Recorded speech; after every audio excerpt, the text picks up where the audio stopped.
Hello, podcast listeners. We know podcasts are a great way to catch up on a program that you may have missed on KSJE, and it's provided as a free service of this radio station. But you know, KSJE is now listener supported, and so while you enjoy this podcast, we hope that you'll also take some time to join KSJE. Become a member today. It's quite easy to do. Just go to our website at ksje.com/support and pick the level of support that best matches your budget. Thanks again for listening. Here's your podcast.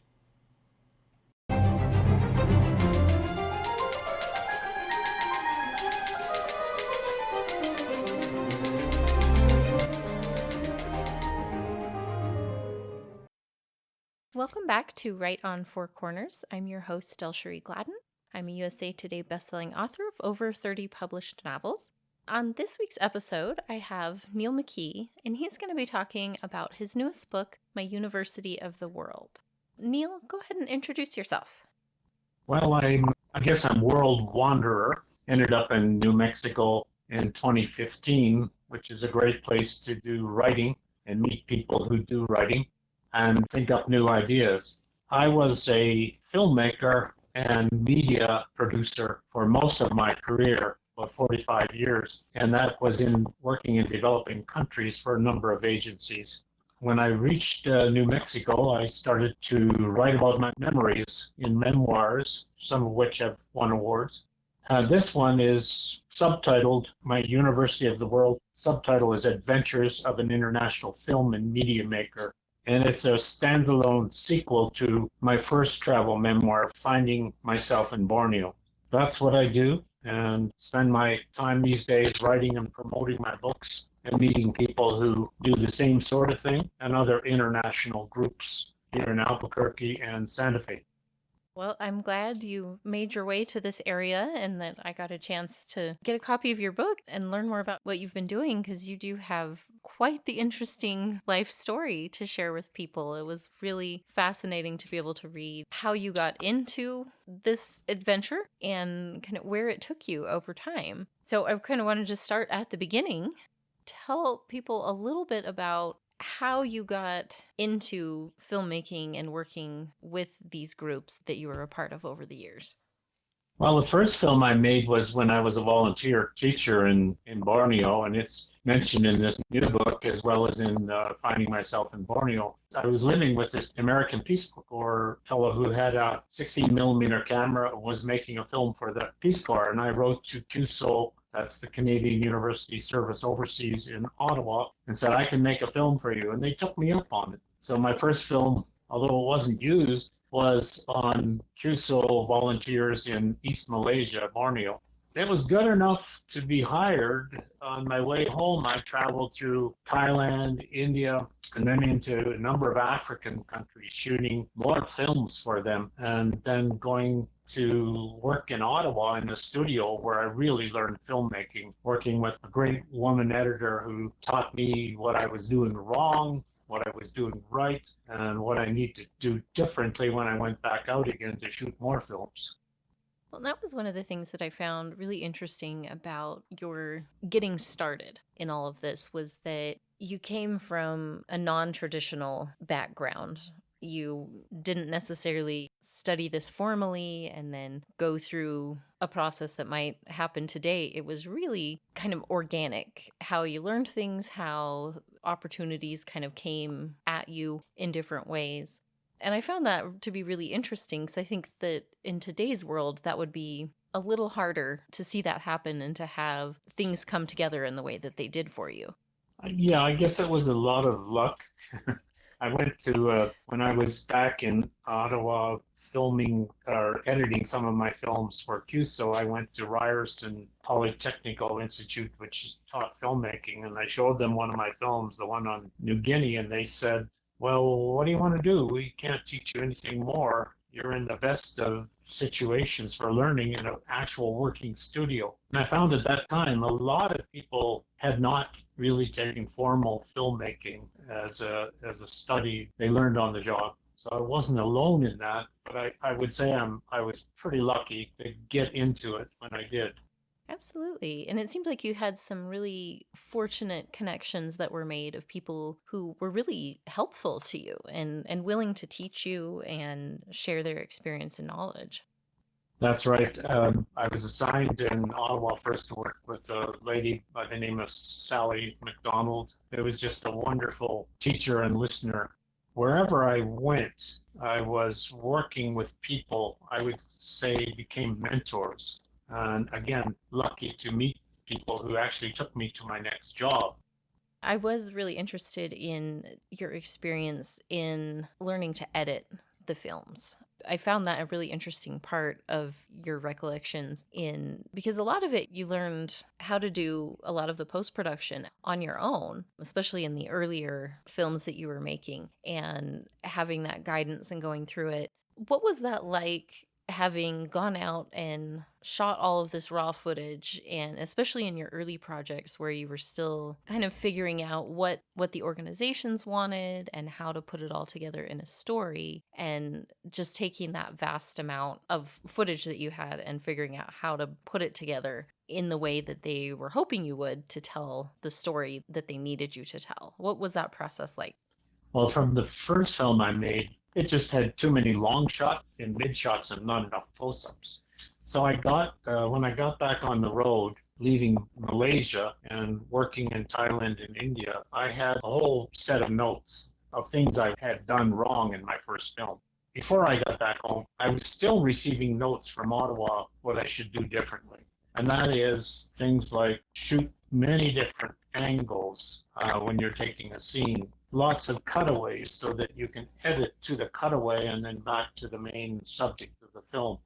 Get those close-ups, mid-shots, and a variety. Use your tripod as much as possible. That's what I did. I just applied myself to learning how to do it properly. And that's really what you would learn in film school. Well, it's really neat that you were able to and really had the ambition to take those notes and to implement them. I think that can sometimes be a hard thing to do. Yes, in those days, I started off making really films and recording the sound separately, but then I got into synchronized sound filming later. The biggest challenge I came at after leaving QSO, I went to an organization called the International Development Research Center of Canada, IDRC, which is still going today. And I was challenged with covering their projects around the world. The first set of films and photos sessions I did was going around the world, Latin America, then West Africa, East Africa, later in Asia, all the way through Southeast Asia, and then South Asia and into Iran. I covered 77 projects in 26 countries. I counted 104 takeoffs and landings, plus one car crash on that trip. And a number of films came out of that for IDRC, and that really began my full filmmaking career, if you like, and when I got much better at making films. That's a really neat thing about your overall progression that you cover in this book is you really see how you start out just beginning, trying to put it together, learning from people who are willing to help you, and really developing just this strong sense of what you need to do, how to navigate all of the interesting little tricky things that you mentioned of like trying to travel with your equipment and ship things, figuring out a lot of that as you go along. And you go through these kind of stages of growing and learning, and then it really starts to come together a bit more as you take those next steps. And so tell us a little bit about kind of where all of this led and how you took your learning and your skills and everything to the next level. Well, after about 12 years of making films for IDRC, just about every subject in development, working in agriculture, post-harvest technology, education, doing films in fisheries and aquaculture, water and sanitation, rural development, agroforestry or multipurpose trees, bamboo and rattan in China and Southeast Asia. I guess I was a little bit exhausted from doing that. Very hard on the back. Yeah. And I produced about 30 films for IDRC, which was something that really made them quite popular on educational television around the world for educating developing country researchers. I mean, it's really research that we covered. But after about 12 years of that, they gave me a sabbatical at Tallahassee's Florida State University to do a master's. I did a master's in science and communication, and that was a real challenge because I had to do 9 semester courses and write a thesis in 11 months. I had one year to do all the work and get back to Ottawa to go to work. Oh, wow. That really shifted my career. And I stayed with IDRC for another year, but then I was hired by UNICEF and found myself and my family suddenly working in Bangladesh, where I worked for 4 years as the head of a communication team for UNICEF. That's the United Nations Children's Fund. That really shifted my career into organizing and developing multimedia communication, including film, video. We got into video because really before this, I was really working in 16 millimeter film, educational film. Video really didn't come in until the 1990s. So you've seen some drastic changes in the technology over your career. What was that like trying to adapt over time? Because really, it seems like you've seen a little bit of everything at this point, probably. Until I joined UNICEF, I was working, as I mentioned, as almost a one-man film crew. Sometimes I would hire a local sound man.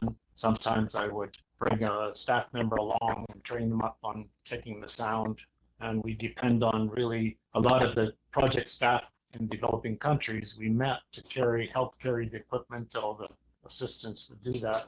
It was heavy equipment. When I became chief of communication for UNICEF Bangladesh, it really was more organizing, fundraising, and dreaming up projects that would make a difference in behavior and social change.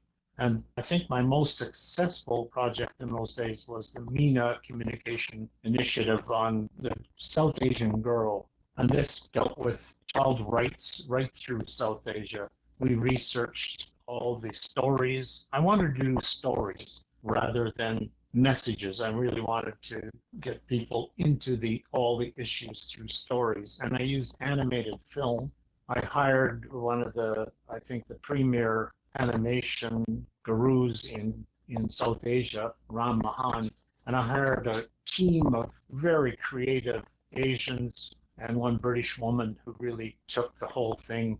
I had a dream and they put it together, so I was really more of a director or a executive producer in a way of that whole series of animated films, comic books, and it went into every kind of different communication media that I was involved with. That film is still going, that series is still going to a certain extent Asian countries today. And there's a MENA Day, September 24th, every year in Bangladesh that commemorates MENA, and it became enculturated into the culture of Bangladesh especially, but also to a certain extent in some other countries like Nepal. That's really amazing to be able to take something, that you're approaching as a project for one thing and see it develop into this long-lasting initiative that really reaches a lot of people and goes probably, I'm assuming, beyond the original scope of what maybe you guys expected it to reach. Right. I was challenged to do this, and soon after I joined UNICEF, I flew to Prague to an animated film and development workshop or conference. Maybe 200 people from around the world were there in Prague, Czechoslovakia in 1990. And I met Bill Hanna from Hanna-Barbera, and the executive director of UNICEF said, Neill, I want you to work with Bill Hanna and come up with a project. So there I was, a lowly communication officer from Bangladesh, and there was the executive director, a very famous man, James P. Grant, telling me what I had to do. Actually, it came up, I went back to the hotel room, I was kind of jet lagged, and in the morning I woke up with this idea of this little girl in my mind. It was like a waking dream. But it was the people I hired and the support from UNICEF New York that I got in fundraising to do this series, and the keeping that team together, gelling people inputting from across South Asia and all the countries involved, that's what made it last. And I learned how to build teams, how to facilitate while I was in Bangladesh.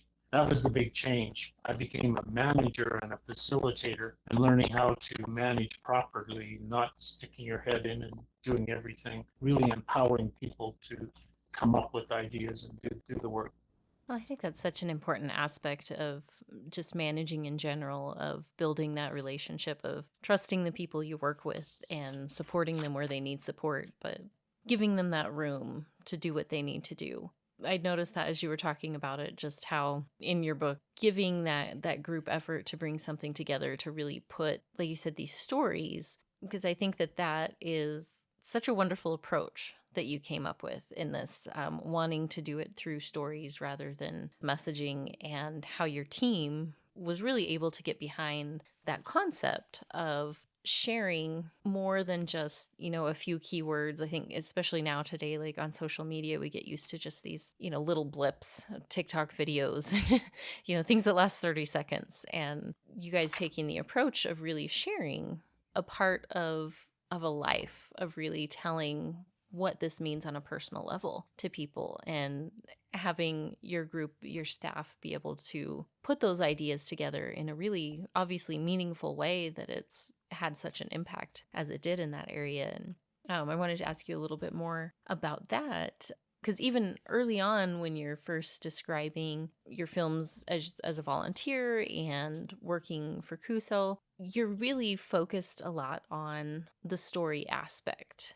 and telling the world what's happening, either with the research or with these volunteer teachers, of showing people this is a really worthwhile thing to invest in or become part of. And seeing that focus again later on in your career with that MENA project. Tell me a little bit more about that, and that focus and how that developed over time. Well, I tried to make the films I was making could be documented in a very dry way, and I tried to make them entertaining and engaging as much as possible. So, yes, you have to, for instance, filming CUSO volunteers, you just don't show the work. You have to show, okay, how does this guy or girl work, and how do they live in the community? And what do they eat, and where do they shop? How much fun was this? Was it all just hard work?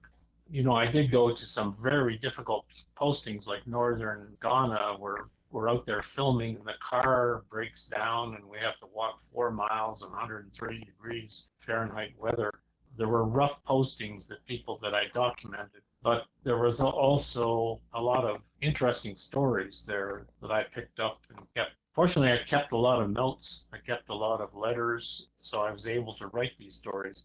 When I got to IDRC, making films on research that was on development research being carried out around the world, I made trip reports, and I caught the humorous incidents that happened, and I worked those into my most recent book. I really tried to make it light in the sense of covering the subject and showing what happened to the projects and what happened to the research, but also incidents that I was talking about, the car crash in West Africa that happened in a rural area. The driver, a Muslim man with 4 wives, his youngest wife was having a baby. So I described how we were going too fast on a gravel road that has got that washboard effect when it's not graded all the time. We slid over into the other side of the road, and the Land Rover just went upside down and back into the bush and back on its wheels. So I talked about that quite a bit in the beginning of that filming for IDRC. We survived somehow, although all the windows were broken and we couldn't find the jack to lift up the car to one flat tire. But the driver went out on the road and brought back a whole village that used a hardwood pole to somehow lift that Land Rover and change the tire, and headed back to Dakar, Senegal, the capital of Senegal. So stories like that I know that that's what captures people's attention. Not that they were in all the films I made, but they certainly are in the book I wrote. The same with the making of, I think my most successful film was documentary film was Prescription for Health, which is really about the transmission of diarrheal diseases. I don't want to be too graphic here. I'm a little more graphic in the book, but I learned how to use animated film to show the fecal oral route of disease, diarrheal diseases, which at that time were killing about 5 million kids every year in developing countries. My film became successful in part of the whole work used around the world to teach people the root of disease in an animated film using it. When I got to working with UNICEF and the MENA project, and later a Sarah Adolescent Girl project in Africa, it was letting the scriptwriter write a story, but then researching that story and getting feedback from thousands of people over the whole number of episodes we did, and villages, and getting the headman's opinion on, and getting girls and boys' opinions, and also getting, having focus groups with the parents separately and say, what do you think about this? That changed a lot of the stories. So it was really learning through research methods. I learned at Florida State University, Tallahassee. And I was able to apply those right away in the job I had after that. I think it's so interesting how similar it is to writing a fictional story for one, but how much information from outside of, just your focused skills on what you're doing really comes into play in storytelling.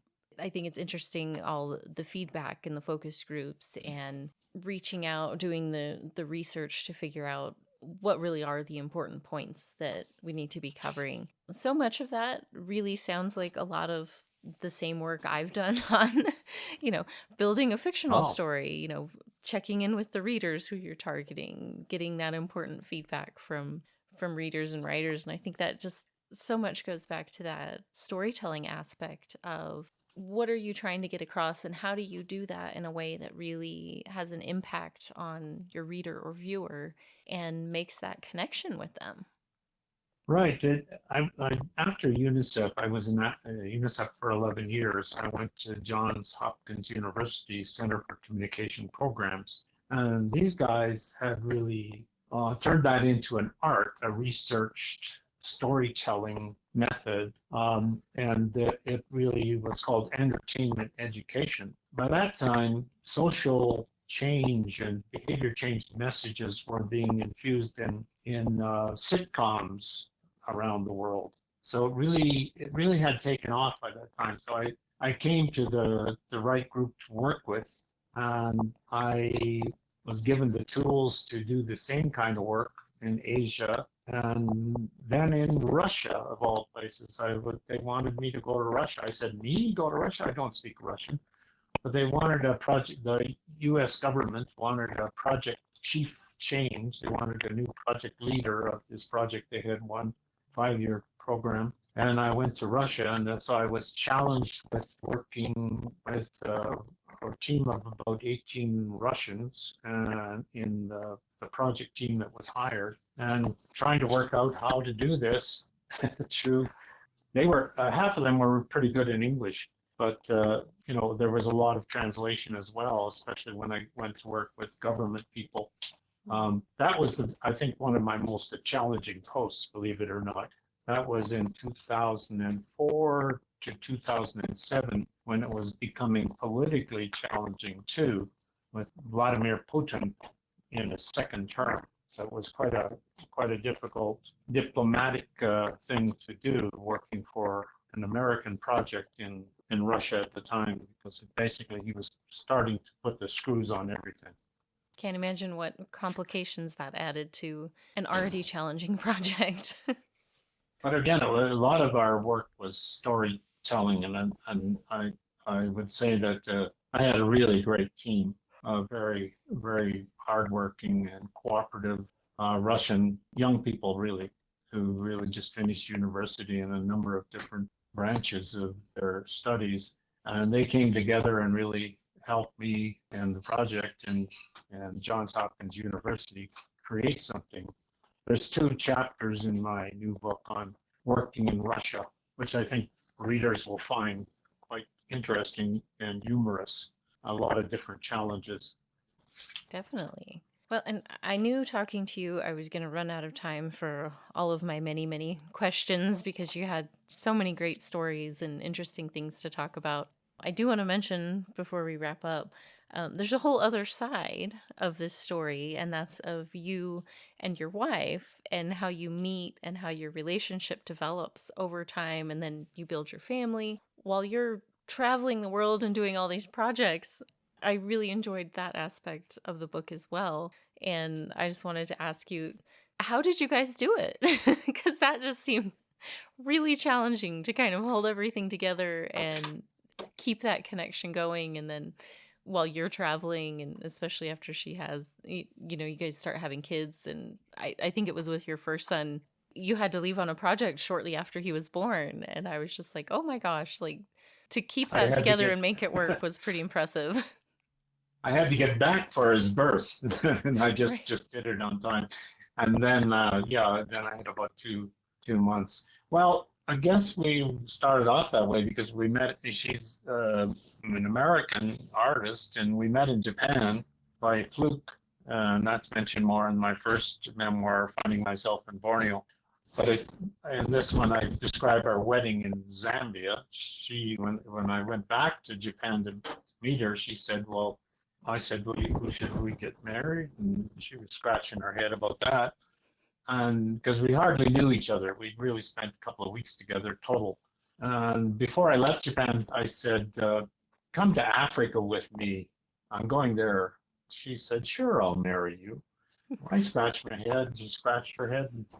Well, that's what happened. She flew to Zambia.